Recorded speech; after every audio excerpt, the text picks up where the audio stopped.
À partir de Genèse 3:17, on voit apparaître les noms d'Adam et d'Ève comme des noms propres du premier homme et de la première femme, considérés comme ancêtres de toute l'humanité.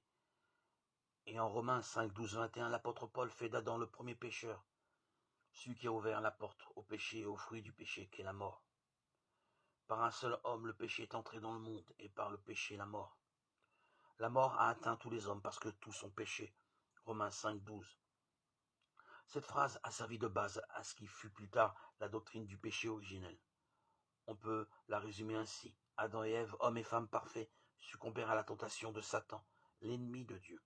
Eux qui devaient être immortels ne furent plus alors que de pauvres mortels soumis à la peine, aux séductions du mal.